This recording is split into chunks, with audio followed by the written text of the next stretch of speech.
All right, so first play we're going to look at, 2nd and 2, one of the Patriots' first offensive plays. What's going on, everyone? Mike Kadlick, Tayler Kyles here for CLNS Media inside of Gillette Stadium. Patriots just wrapped up day 10 of 2025 training camp. A reminder, we're powered by Prize Picks. Over there, use code CLNS if you are into your Prize Picks. But that's for later. Patriots wrapped up day 10 here. We're going to get into all of it right now. We're going to talk attendance. We're going to talk offensive line. We're going to talk a couple stars today, including TreVeyon Henderson and Kayshon Boutte. An up-and-down day for the offense, I would say, overall in the red zone. Some misses from Drake May. We're going to get into all of it. But first, like I said, let's do the attendance. Christian Gonzalez, Kayvon Chason, Jelani Tavai, Sidney So, Caden Wallace, and Kendrick Bourne all absent from today's practice. A little bit of a hefty list included in that list. Caden Wallace, Kendrick Bourne left, and Kayvon Chason left Friday's in-stadium practice. That's why they're not out here.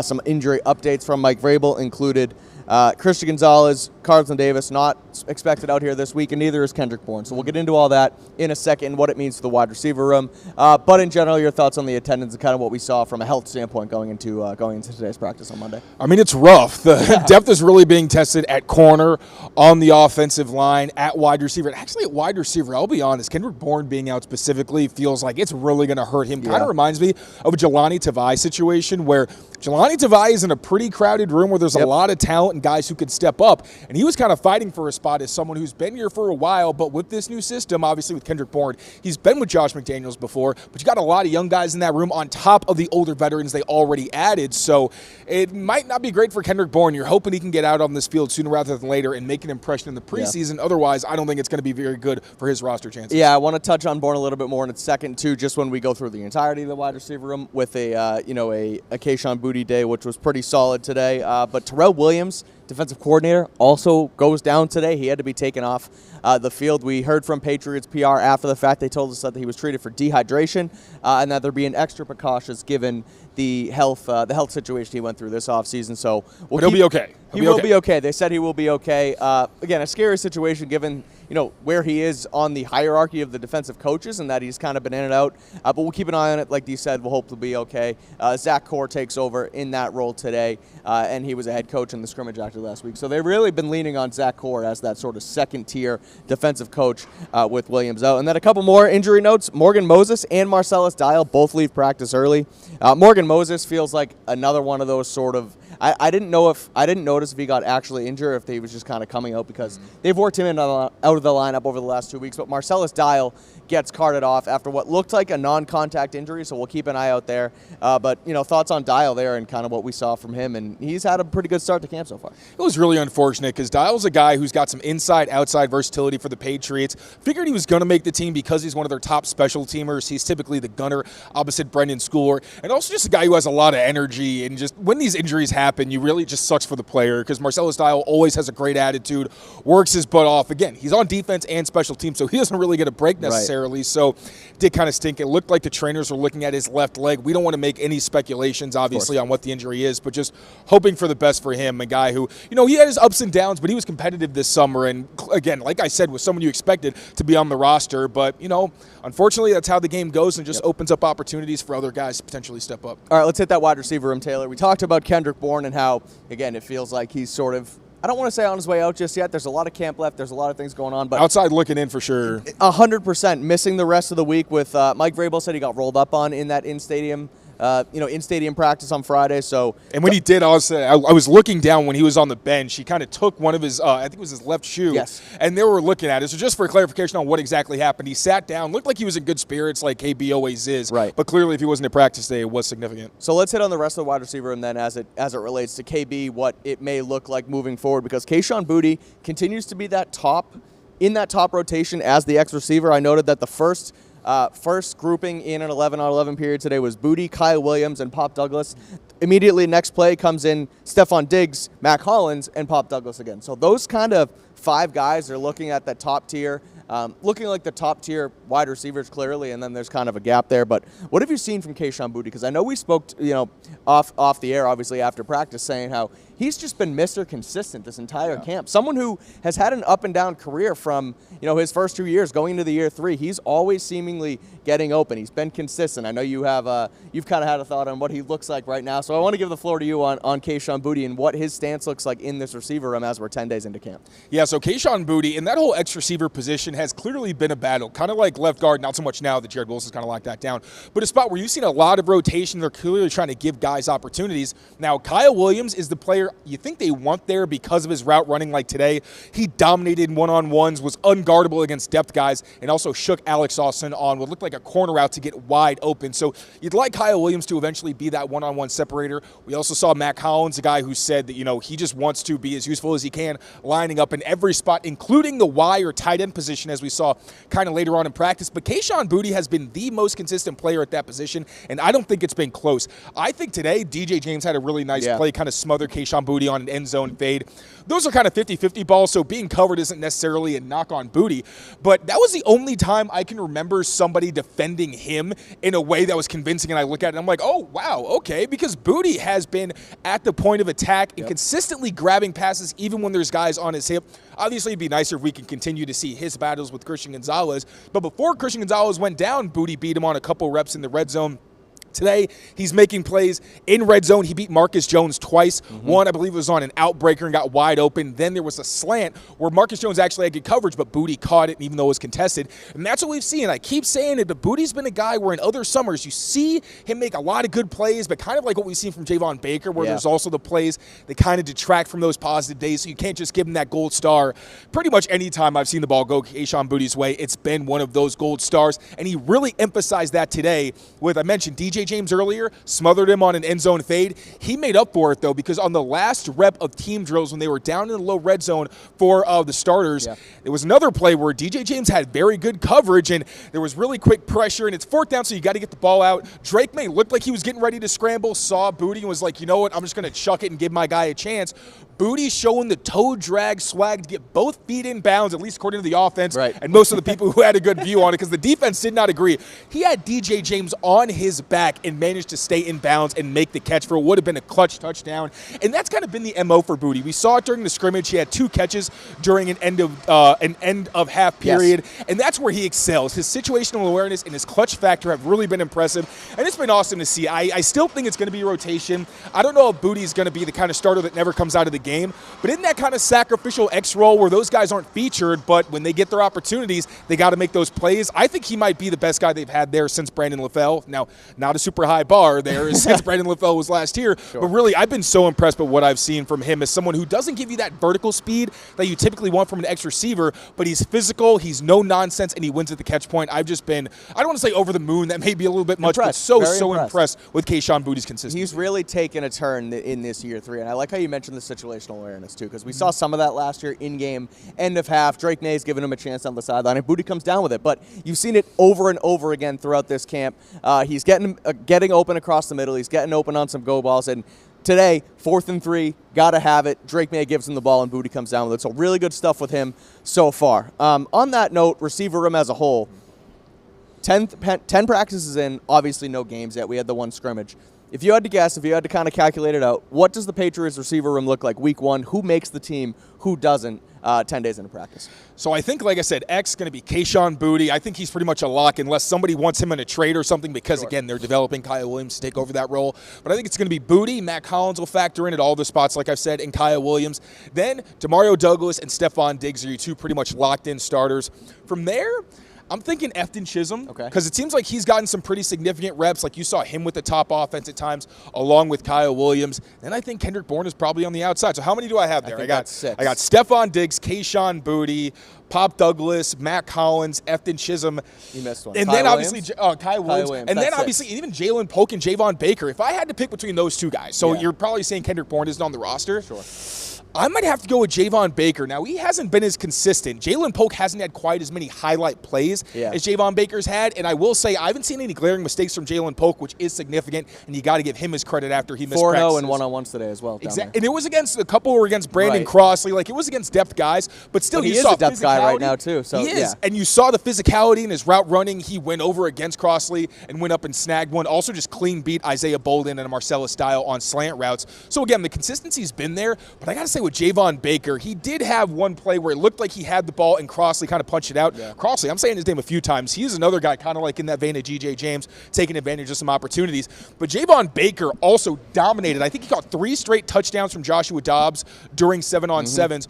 Also had a touchdown during red zone work. So it's really getting tough. And one thing I will say about this receiver room is outside of maybe Kendrick Bourne, it doesn't feel like anybody's trending down. There's been some shakiness, especially with the younger guys like Kyle Williams, Efton Chisholm. But even Efton Chisholm had the catch of the day today. There was a gorgeous play where, for the second time in practice, he managed to shake Craig Woodson on an outbreaker, got wide open, or rather it was a wheel, but on a throw to the outside. And then Dobbs' pass was maybe a little bit in front.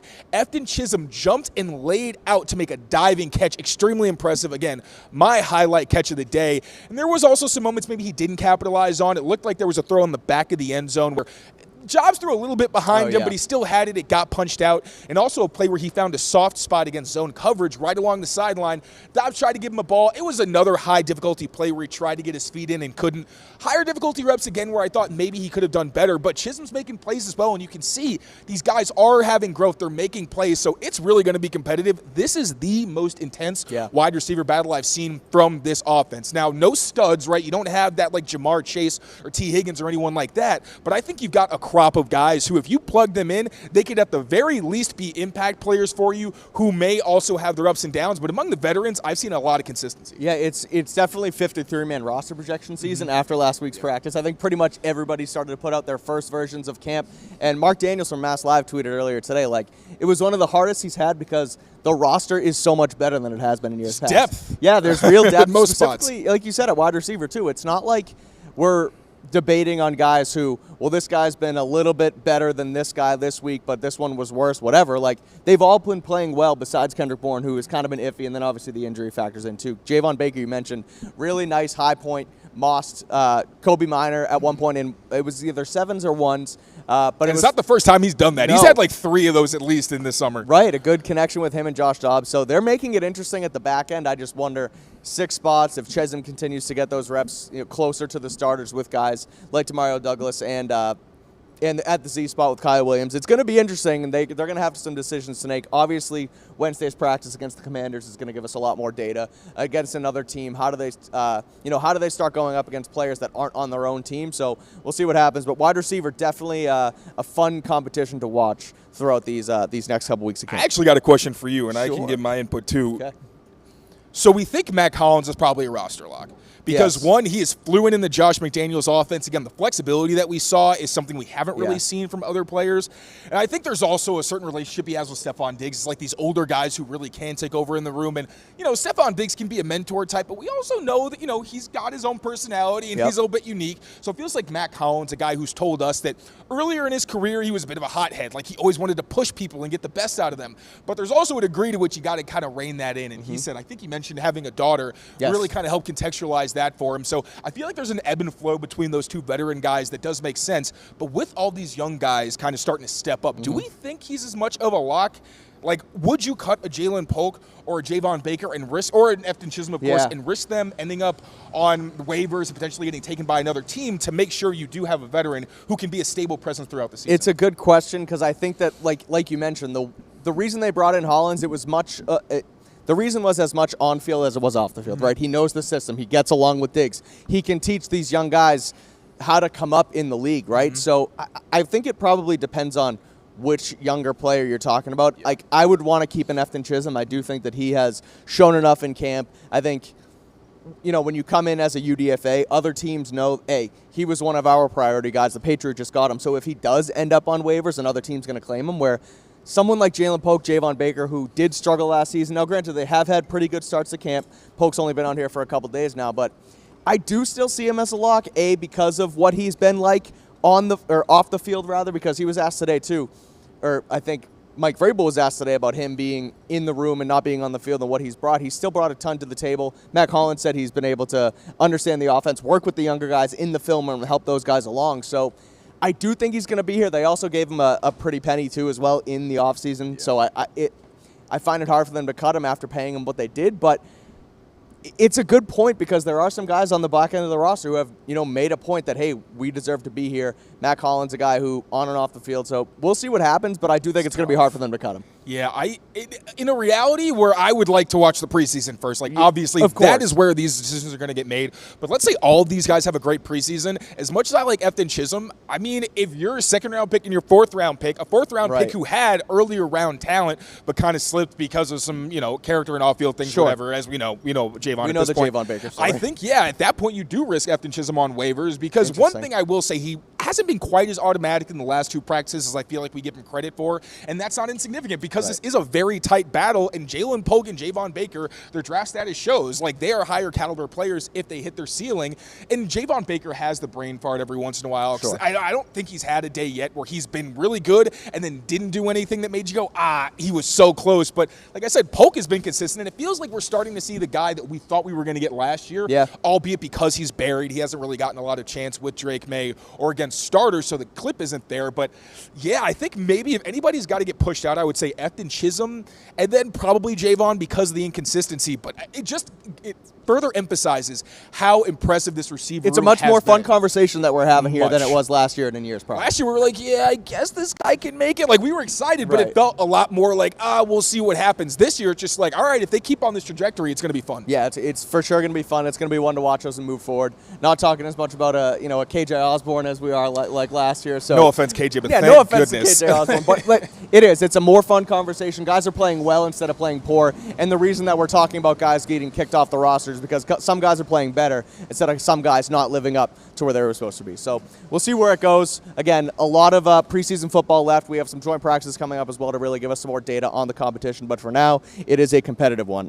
Do want to touch on what we saw along the offensive line. TreVeyon Henderson, the running back, has a very good day. I would say he, along with Kayshon Boutte, sort of the highlight of his practice, so we'll touch on all of it shortly. But first, just want to tell you guys about our friends over at PrizePicks. It is the best place to get in on the action all season long, every season.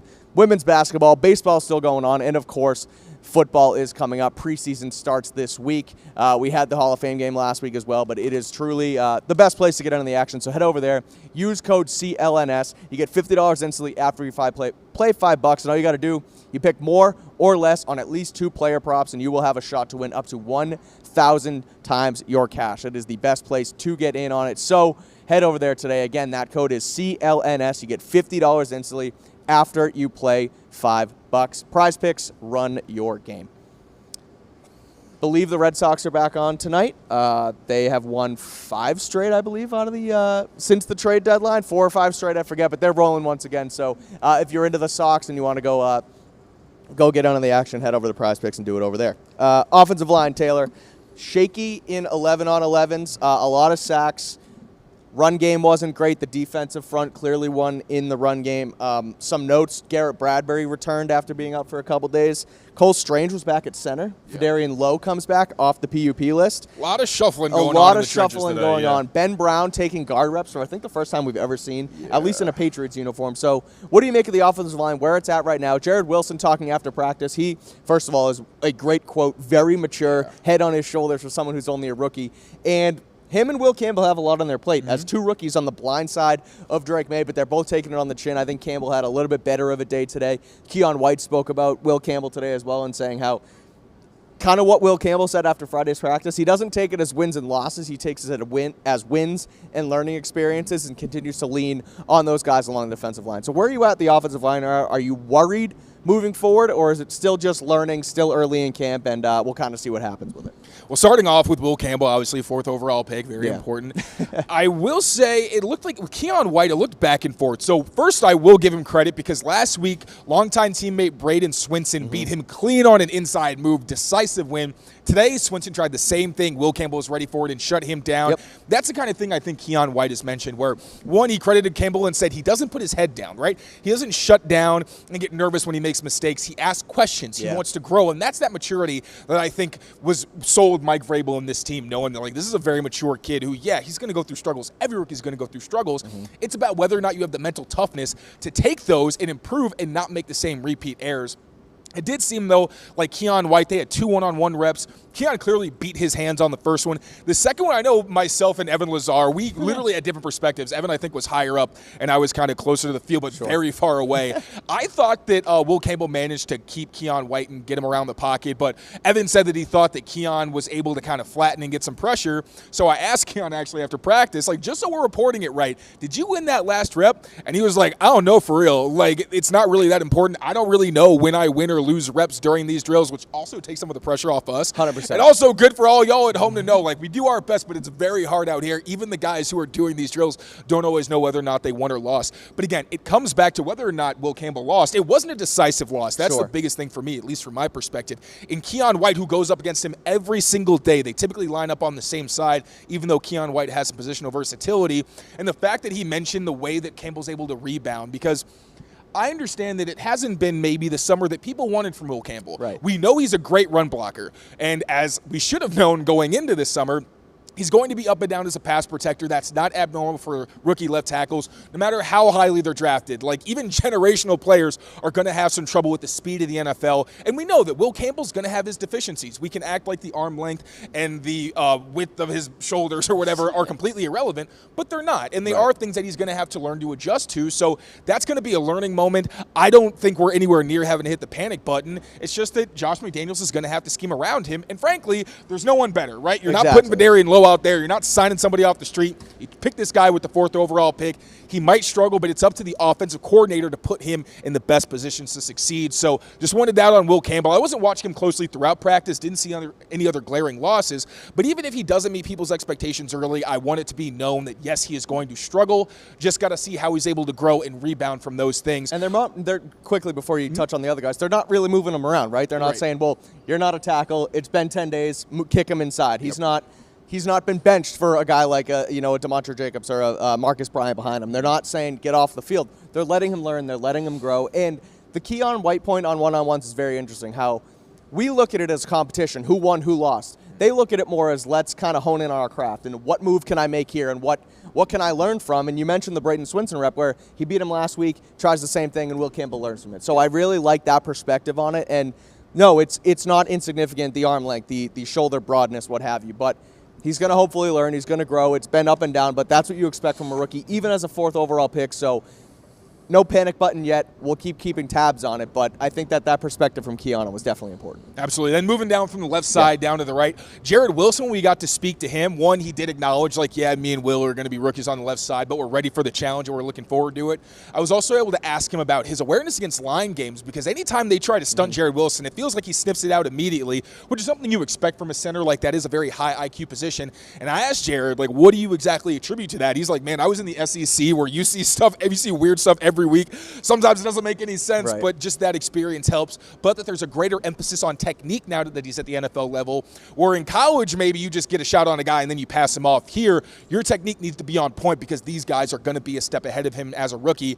Then moving down to center, Garrett Bradbury did return, but it seemed like he was rotating a bit with Ben Brown during team drills. Not a ton. That was an observation made by Brian Hines. That was very notable. Then continuing to move on to the right side, Mike Nwenu in one-on-ones looks dominant. I have not seen a single clean loss from him, which is obviously what you expect from a guy of his caliber. Then on the right side, Morgan Moses leaves. Typically, we see Demontre Jacobs as the right tackle who comes in for him. But today, we saw top backup tackles, Demontre Jacobs and Marcus Bryant, flip sides, where Bryant's usually on the left. Then he was actually working with the top offense as the right tackle behind Morgan Moses, whereas we saw Demontre Jacobs pretty much exclusively on the left side with the backup offense. And then talking about Ben Brown, because this was very interesting. So Caden Wallace wasn't able to practice. He's been the top backup at left guard. You really hope he can return to the lineup so he doesn't lose some very precious time.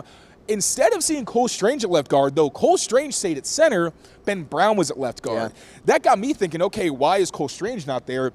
One, I think Cole could use all the experience he can snapping. We've seen a couple of high snaps from him, so maybe more repetition. But Ben Brown, to me, is a roster lock. He's the only person other than Garrett Bradbury who's shown that he can consistently snap the ball. Obviously also has a relationship with Drake May going back to last season.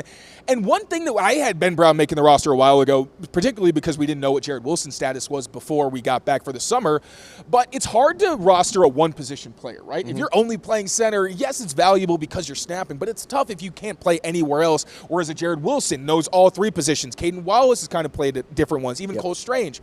I think they want to see if Ben Brown can succeed as a guard. And honestly, today, I didn't see any bad reps from him. No. I thought he actually held up really well during one-on-one pass rush drills. So I will say, very impressive from Ben Brown. But I would what's between a Sharpie and a pencil? A pen? A light pen? Like, really lightly in pen, write Ben Brown on your roster, Locks, because not only just being the only guy that can snap, but now showing some of that versatility, I think, is going to be key. And I think it gives him a leg up over a Cole Strange, who's been significantly up and down this summer. I mean, I would say on Ben Brown in the roster, I feel like when we saw him as the true backup center right away last week, and it wasn't Cole Strange, that put him in my mind as, a roster lock in quotes. Today, the versatility, I'm with you. He's going to be on this team, and I think it's more so he has to continue to play well at that guard spot, but if he does, he's going to make this roster. Just two quick things on the offensive line before we close out. Yeah. One, tackle depth is scaring the hell out of me right now, because right now, like I said, you have Caden Wallace is really a guard, but if you don't even have him in a break glass case of emergency, like Trey Jacobs has struggled this summer, Marcus Bryan has struggled this summer, and he's a rookie. So if either one of those two guys is your top swing, now Vidarian Lowe did come back. He was with the third stringers. I think some of that's probably working him back until he's back in football shape and can contribute, but you're really hoping that Vidarian Lowe, one, is healthy enough to be someone that you can really consider making the roster, and also hopefully that he improved as a swing, because he's really more of a pure left tackle in my opinion. He's really struggled on the right, but I don't think this team has a swing tackle that they can be really confident in.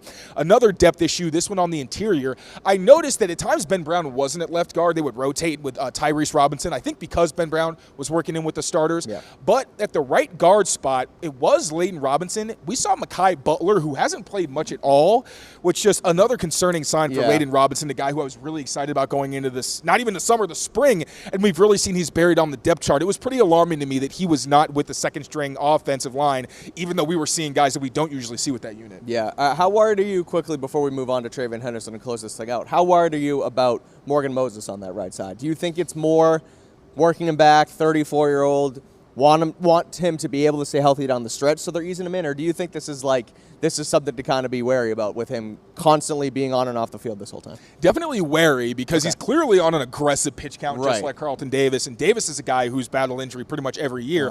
I will say Morgan Moses has played 14 games 2 years straight. Now, that's not indicative of a future. I think it's just he deserves credit for playing the vast majority of games, and for an older guy, you understand him missing 2 or 3 games, but he is a year older. We have no idea how that's going to affect his body, so maybe he misses closer to like 12 or something like that. So yeah, I am somewhat concerned, because we almost know for a fact he's not going to play in every single game, and if you even have one game where Trey Jacobs or Marcus Bryant has to be your starter, I don't think it's the worst thing in the world necessarily, but I would also expect this team to be looking very closely at the waiver wire or potentially a trade once we get through the preseason and roster cuts are done, because I just don't think either guy has shown you enough that you can, again, with Vidarian Lowe being more of a left tackle than a swing, I really think you got to try to invest in some more depth. Maybe you thought Yasir Durant might give you that, but he's on injured reserve, so he shut down for the year. Yeah, you want that sort of the Morgan Moses game or two that he misses. You want it to only be a game or two and not 6 or 7, and have to really rely on one of those swing tackles to be a long-term starter. So we'll keep tabs on that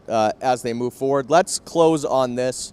TreVeyon Henderson, rookie second-round pick. He's full fun. The second they drafted him, we did it on the live show. I was wary about it. I was nervous. I didn't like taking a running back that high, but man, he is so much more than just a running back. His ability in the pass game, he catches two routes out of the back, or one of them was out of the. Was he split out on both of them? Because I know that he beat Spillane and then he beat Christian Ellis, but I think that they were both, he kind of split out. So what have you seen from Henderson? What can he do in the passing game, not just as a runner? And we talked last week as well about him not being anywhere close to the Josh McDaniels red shirt. He's going to have an impact in this offense right away, because he was spectacular today. Yeah, I remember a week or two ago when he was targeted on a few wheels and like nobody could really hit him. I was like, this guy's going to be a significant contributor to their downfield passing game. He might be one of their, if not their best downfield receiver. Obviously, Kyle Williams is going to be one of those guys, but it feels like TreVeyon Henderson, or TreVeyon Henderson is going to have a more significant role. He is an offensive weapon for this team. Now, when he runs, you see the burst, you see the speed. They give him plays on tosses. There's also some physicality. As a runner, you know what he is. But as a receiver, I will say, you saw the flashes at Ohio State, and he said he was underutilized. But there were also some times in the spring where it seemed like his tracking might have been a little bit shoddy. He had some throws bounce off his hands. I was a little bit skeptical. I am not skeptical this summer because today, so the first catch that he had 2 deep touchdowns from Drake May. The first was a real wheel route where he burned Robert Spillane. Not really a position you want Spillane in. He's better as a hole defender where he can read the quarterback, but got wide open and caught a touchdown. Then motioned out wide, had a one-on-one against Christian Ellis. Everybody on the sideline is like, oh, Henderson, he's going to run a double move. Lo and behold, TreVeyon Henderson runs a double move, beats Christian Ellis. Ellis did a decent job kind of recovering to make it somewhat competitive, but Drake May threw an absolute rainbow to the back left corner of the end zone. TreVeyon Henderson, I was so impressed with him tracking because it was in the air for a while, so I'm thinking, this might be one of those where a younger, pass catcher might struggle to track this one down. Nope, he did not. Caught it right in stride, no bobble or nothing. TreVeyon Henderson has been one of the most exciting players to watch. I don't think there's going to be any limit to the way that this offense uses him as a runner, as a receiver, as a gadget player. And while I still think that Ramondre Stevenson's going to be the bell cow, in terms of what he does, Henderson is going to have a bigger role in this offense. Yeah, I think you're right. He's going to have a bigger role, and I think that it doesn't necessarily take away from what Ramondre can do for the offense. I know the fumbles were an issue on Friday, and we, Mike Vrabel talked about that and how kind of downplayed it, to be honest. He downplayed it, and he also mentioned that this offseason when asked about Ramondre, where it's not always on the guy who fumbled; it can be on the other 10 guys, and he mentioned that again today too. So seems like they downplayed it. Seems like they're not terribly worried about it, but. As far as the running back room and how they kind of divvy up the reps and what have you, they're both going to have an impact on this offense because Henderson, sensational out of the backfield today. I thought it was really impressive stuff. We'll close out on a couple. Also, one more thing about Antonio Gibson was right back into the rotation in his return to practice. Didn't seem like there was anything different. So Lamb Larison, I think, got a couple, maybe a few snaps with the starting offense, but really it was Antonio Gibson who seemed like that main kind of RB3 for them. I really liked that Drake May, and I want to hit on Drake May right now in our final closing thoughts, just because we haven't even really talked about the quarterback. I think that might have been the first time I said his name all show, which is wild to hear. But on that play where they motioned out Henderson and they noticed that it's man coverage because the linebacker was on him, like you said, everybody saw it. It's not that crazy for a quarterback to do this because when you see a linebacker go out on a running back who can play like Henderson, I like that he immediately goes to him and says, I'm going to give this guy a shot because I know he can come down with it. Same thing he does with Kyle Williams. Exactly. Anytime he's backside one-on-one, even when it's Gonzo, Drake's like, I want my one-on-one matchup. 100%. But kind of a shaky day for Drake May overall. I know it wasn't entirely his fault, but he's still kind of spraying some throws. So I want to get your thoughts on that. But also, DJ James keeps impressing. And then the kickers, each of them go 4-4. So that competition is still heating up. But want to get your final thoughts on Drake May's practice before we close out of here. There were some that were close, to be honest. There were a couple that he threw in the end zone where I wasn't sure if he was throwing it away or just sailed it. That's kind of the Drake May experience sometimes. There was only one throw that I thought he egregiously missed. It was a crossing route to Hunter Henry that just was way out in front. Like, Hunter Henry had no shot at it. But for the most part, I thought this was one of Drake's more consistent days, especially considering, like, the last practice we had, he had 2 interceptions. Not every interception is created equal. But even Mike Vrabel, I asked him, what did you think about the interception he threw at the end? Was that great recognition from Alex? Or was that a poor decision? And Mike Vrabel said, in that situation, when you see the corner flat-footed, you need to throw that over his head and live to fight another day, not kind of force the throw in there. So I thought Drake May made good decisions as he's done throughout the summer. It's been very, very rare that you see him make kind of a boneheaded mistake. And yes, there were some spray misses, so it was not a perfect day, or even like a few days before where I thought he had his most consistent practice. I would maybe put this in 2 or 3 in the hierarchy of Drake, because I did think, especially with the downfield throws, like he struggled with that wheel route to TreVeyon Henderson the last time they really pressed it, and I thought that connection looked a lot better. So I wouldn't say a great day for Drake May necessarily, because a lot of it was the young guys just sit out so much, but I still do think that he had one of his better practices. Where are you at in the kicking competition? Who's in front right now? I mean, Parker Romo's in front just because I think he's missed 2 kicks all of summer. Like, Parker Romo has been phenomenal. But Andres Borregales, they both went 4 for 4, maxing out at about 54 yards. So this kicker competition is the best that I have seen in my time on the beat. Because I think last summer, Ryland started pretty well and then kind of trailed off. This year, it has been neck and neck. Borregales got off to kind of a slow start, and he hasn't looked back since. Fun stuff that the positional competition that we're talking about is a bunch of good players instead of a bunch of mediocre players. So actually, speaking of, have we talked about DJ James? A little bit, but give DJ James his flowers because I thought he was the best defensive player on the field today. So what do you got? Yeah, honestly, him and Brandon Crossley. Crossley's a guy who hasn't really been on my radar a ton, but he punched the ball out against Ramondre Stevenson. I think he had at least 2 or 3 pass breakups throughout drills today as well, so credit to him. But DJ James was a starter opposite Alex Austin. He forced incompletions against, there was Stephon Diggs on a corner route. There was a comeback to Kyle Williams that he knocked away in the front of the end zone. And then, like I said, he smothered Kayshon Boutte on that fade. And also on Kayshon Boutte's touchdown, DJ James was on his back. So James has been a bit up and down. He has given up some plays. I believe he gave up a couple during the scrimmage. But for a guy that really no one was talking about, DJ James is stacking good performances, even if they're not perfect. And, with Marcellus Dial, obviously unfortunate. But if he ends up on injured reserve, I would be stunned if DJ James doesn't make this roster. Yeah, I'm with you. With Carlton Davis, Christian Gonzalez coming back from injury, he's gotten a ton of reps in that first rotation, and Dial being out too. He's gonna he has a clear path to making this team. So good stuff from James overall. I believe that's going to do it here for our Day 10 recap. We'll be back again tomorrow, Day 11, Tuesday practice, their final practice before the Commanders come in on Wednesday, assuming tomorrow will be a little bit dialed back because they're going to go high intensity on Wednesday with the Commanders. But we'll be here for a recap regardless here on Patriots Press Pass. So make sure you keep it here, rate, review, and subscribe, and that it will do it for today's episode of Patriots Daily. So for Tayler Kyles, I'm Mike Kadlick. Take care of yourselves, take care of each other, and we will see you tomorrow. Peace out, everyone.